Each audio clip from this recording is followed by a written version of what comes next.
Hello everyone, welcome to tech Sharmit. आज के session में हम देखेंगे कि किस तरह से हम कोबोल प्रोग्राम के अंदर फिजिकल फाइल का यूज़ कर सकते हैं या फिजिकल फाइल के डेटा को कैसे कोबोल प्रोग्राम के अंदर रीड कर सकते हैं। बहुत ही इंपॉर्टेंट टॉपिक है और अब से जो भी चीज़ें हम डिस्कस करने वाले हैं वो सब एडवांस में कंसिडर होता है, क्योंकि अभी तक हमने देखा जो भी हमने सिंटेक्स स्ट्रक्चर वगैरह हमने ये चीज़ सीखी थी कि कैसे लूप्स चलते हैं, कैसे इफ कंडीशन वगैरह ये यूज़ कर सकते हैं हम, राइट। बट अब हमारा मेन फोकस रहेगा डेटा वाले पार्ट पे कि कैसे हम फाइल्स को यूज़ करते हैं अपने सिस्टम के अंदर, क्या प्रोसेस रहता है फाइल को यूज़ करने का, ये सारी चीज़ें हम डिस्कस करेंगे। तो बेसिक मैं अज्यूम कर रहा हूँ कि अब तक जो भी बेसिक था वो अपने को आ गया है कि कैसे हम इनिशियल डिविजन्स लिखते हैं। तो उन चीज़ों पे हम फोकस ना करके अब सीधा मेन पार्ट पे फोकस करेंगे, जो है हमारा फाइल का डेटा रीड करना। तो अभी के लिए मैं एक फाइल दिखा देता हूँ। मैंने एक फिजिकल फाइल बनाया हुआ है, यहाँ पे उसका स्ट्रक्चर जस्ट मैं शो करूँगा शॉर्ट में। ये हमारा रिकॉर्ड फॉर्मेट है, दोनों फील्ड्स हैं, इसके अंदर की फील्ड हमने रख रखा है AMP ID। अगर इसकी डेटा की बात करें तो यहाँ पे strSQL करके इसका डेटा हम देखेंगे। ये एक क्वेरी में रन कर रहा हूँ, select star from EMPPF Sharmit one EMPPF, जहाँ पे शर्मित वन मेरी लाइब्रेरी का नेम है और EMPPF1 फाइल का नेम है। तो ये इसमें कुछ डेटा हमने स्टोर किया हुआ है, ठीक है। अगर आप लोगों को नहीं पता पीएफ कैसे बनती है, क्या डेटा है, तो आप पहले इसमें इसी प्लेलिस्ट में IBMI वाली प्लेलिस्ट में आपको मिल जाएगा, या आप नॉर्मली सर्च कर सकते हो how to create PF by tech Sharmit. तो उसमें आपको बता देंगे कि कैसे फिजिकल फाइल को बनाया जाता है। अभी हम हमारे फोकस करते हैं प्रोग्राम के ऊपर। तो मैंने एक ऑलरेडी प्रोग्राम क्रिएट किया हुआ है TSC BPGM97, इसको एडिट मोड में मैं ओपन कर रहा हूँ। अब इस प्रोग्राम के अंदर अगर आप देखोगे तो हमने आइडेंटिफिकेशन डिवीजन लिखा है जो सोर्स की इन्फॉर्मेशन बताता है, और कुछ कमेंट डाल के रखा है जिसमें लिखा हुआ है reading file in COBOL program. ये सब चीज़ें हम बहुत बार डिस्कस कर चुके हैं, तो अभी इस पे ज़्यादा टाइम वेस्ट नहीं करेंगे और सीधा फोकस करते हैं नेक्स्ट वाले डिवीजन पे। तो मैं एक काम करता हूँ, पहले कोड लिखता हूँ, फिर अपन एक एक डिवीजन को समझेंगे, ठीक है। तो सबसे पहले बात आती है इन्वायरमेंट डिवीजन की। कौन से डिवीजन की? इन्वायरमेंट। तो यहाँ लिखना पड़ेगा इन्वायरमेंट डिवीजन, ठीक है। इसके अंदर हमारे पास आता है इनपुट आउटपुट सेक्शन। अब ज़्यादा चीज़ों को कंफ्यूज नहीं होना कि क्यों हम लिख रहे हैं, कितना लिख रहे हैं। पहले तो आप एक बार जो मैं सिंटेक्स बता रहा हूँ उसको लिखो, उसको समझो कि वहाँ पे मैंने क्या लिखा है। मैं आपको एक एक चीज़ एक्सप्लेन भी करूँगा, और फिर उसके बाद में उस पर आप वेरिएशन कर करके देख सकते हो कि ये चीज़ नहीं लिखेंगे तो क्या होगा, हो, ठीक है। तो अभी के लिए हम खाली फोकस कर रहे हैं इन्वायरमेंट, मतलब सिंटेक्स पे, है ना। एक बार सिंटेक्स देख लो, बाकी तो एग्जांपल्स जैसे जैसे हम आगे कवर करेंगे सब चीज़ें क्लियर हो जाएंगी, ठीक है।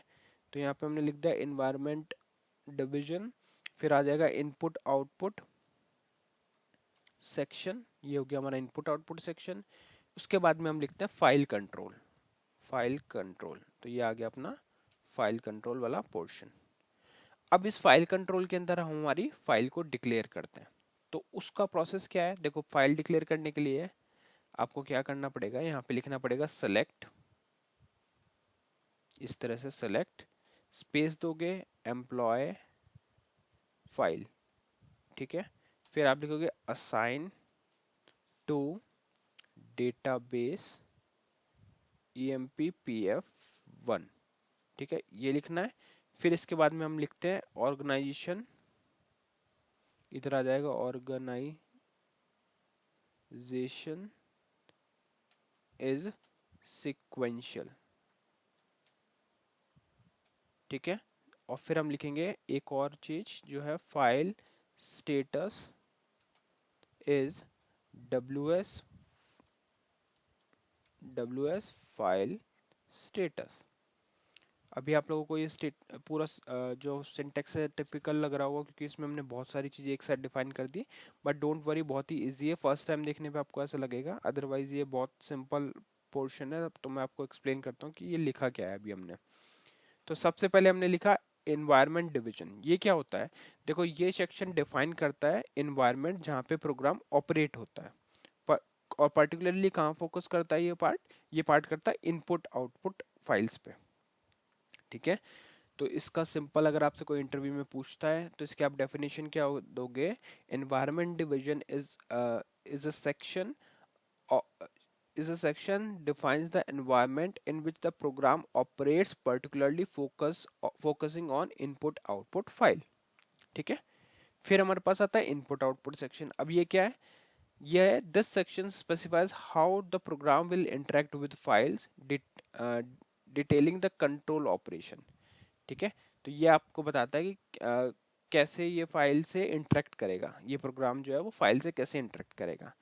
इन शॉर्ट आप कह सकते हो कि जैसे एक बार आप ये कुछ चीज़ें होती हैं ये हम स्पेसिफाई करते ही हैं, है ना, और ये फिक्स रहती हैं। जो चीज़ फिक्स नहीं रहती वो वाला पोर्शन अपन प्रॉपरली एक एक चीज़ वेरिएशन के साथ भी देख सकते हैं, बट जो फिक्स है वो तो आपको लिखना ही पड़ता है ना। तो इनपुट आउटपुट सेक्शन आ गया। फिर हमारे पास आता है फाइल कंट्रोल। यहाँ क्या लिखा है, this part is where the program selects and define the file it will use. ठीक है, तो यहाँ पे हम हमारी एक्चुअल फाइल यूज करते हैं। तो आपको सेम ये सिंटेक्स फॉलो करना है, environment division, input output section, file control, और फिर आप फाइल कैसे डिक्लेयर होगी। देखो, फाइल डिक्लेयर करने के लिए आपको क्या करना है, सिलेक्ट लिखना है, उसके बाद में यहाँ पे आप जो भी नेम दोगे उस नेम से आप अपनी फाइल को इस सिस्टम पे एक्सेस करोगे, इस प्रोग्राम में एक्सेस करोगे। ठीक है, तो इस नेम से हम हमारे फाइल को एक्सेस करेंगे। Assign to database EMPPF1। अब ये क्या होगा, इस नेम को हमने किससे असाइन कर दिया, डेटाबेस EMPPF1। अब ये EMPPF1 क्या है, ये है हमारा फिजिकल फाइल का नेम, तो इससे हमने क्या कर दिया, इसको असाइन कर दिया। फिर है organisation is sub organisation is sequential. इसका मीनिंग क्या होता है, इसका मीनिंग होता है this specify that the records in the file will be accessed in sequential order, meaning the program will read through the records one by one from start to the end of the file. तो इसका simple सा meaning ये है कि जो हमारी file है वो जो उसका डेटा है वो सिक्वेंशियल है, और वो सिक्वेंशियल ऑर्डर में ही उसको स्टार्ट से बॉटम तक बढ़ेगा। फिर हम यूज कर रहे हैं file status SWS file status. इसका मीनिंग क्या हो गया, इसका मीनिंग ये हो गया कि जब हम इस फाइल को रीड करेंगे ना, जैसे अगर आप लोगों ने SQL RPG पे वर्क किया होगा तो वहाँ पे हम SQL state SQL code use करते थे, राइट। तो उसी तरह से यहाँ पे हम फाइल में चेक करते हैं स्टेटस। तो उस स्टेटस को यूज करने के लिए उसको डिफाइन भी करना होता है, तो यहाँ पे हम डालेंगे WS फाइल स्टेटस। तो ये क्या करेगा, ये उस जब भी हमें उस स्टेटस की वैल्यू चेक करनी होगी तो हम इसी के थ्रू उसको चेक करेंगे। तो ये हमने क्या डिस्कस किया अभी तक, फाइल कंट्रोल पोर्शन। ठीक है, तो ये फाइल कंट्रोल पोर्शन ने क्या बताया कि हमने एक फाइल हम सिस्टम में जो यूज करेंगे उसको किस नेम से यूज करेंगे, एम्प्लॉय फाइल, और कौन सी फाइल उससे कनेक्टेड है, EMPPF1। ठीक है, अब हम लिखते हैं डेटा डिवीजन वाला पोर्शन।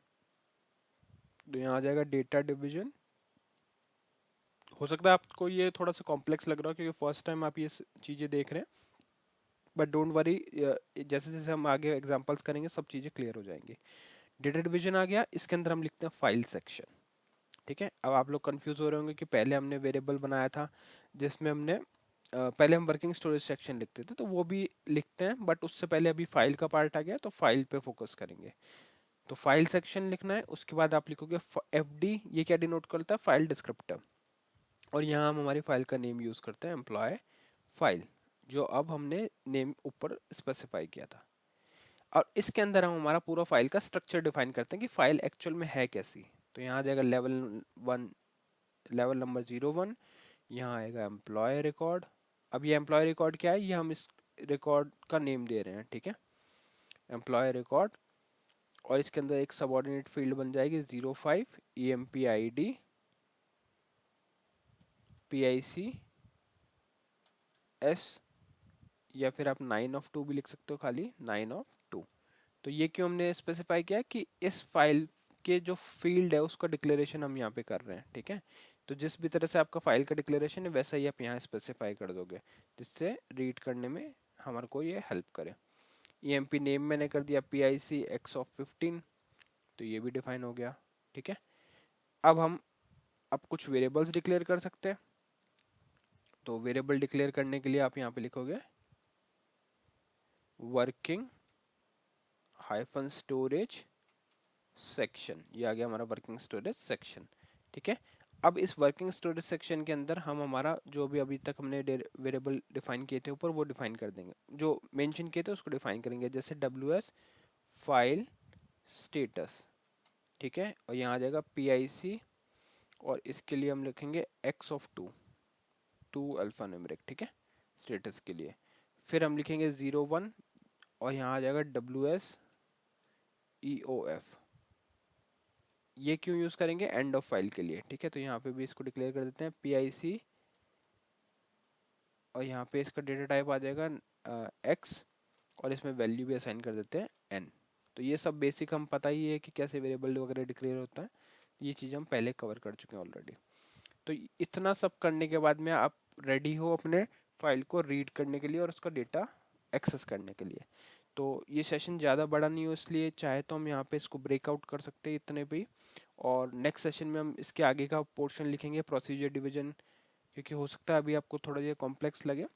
तो एक बार फिर से देख लेते हैं क्या क्या हमें स्पेसिफाई करना होता है। Environment division, input output section, file control, फिर हमारे को फाइल स्पेसिफाई करनी होती है, तो यहाँ हमने फाइल स्पेसिफाई करी, ठीक है।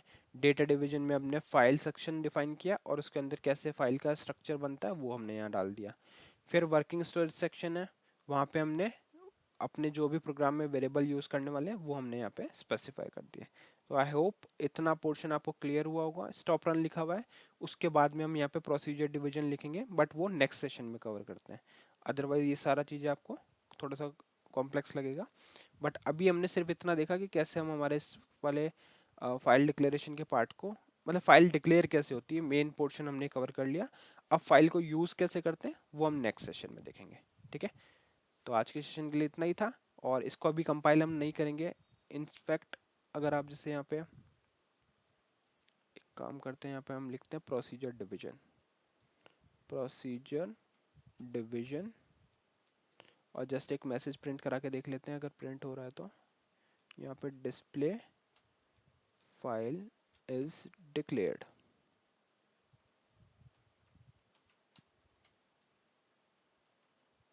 ठीक है, ये आ गया हमारा फाइल इज डिक्लेयर्ड।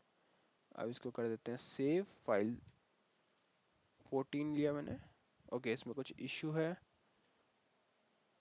चेक करते हैं स्पूल फाइल को।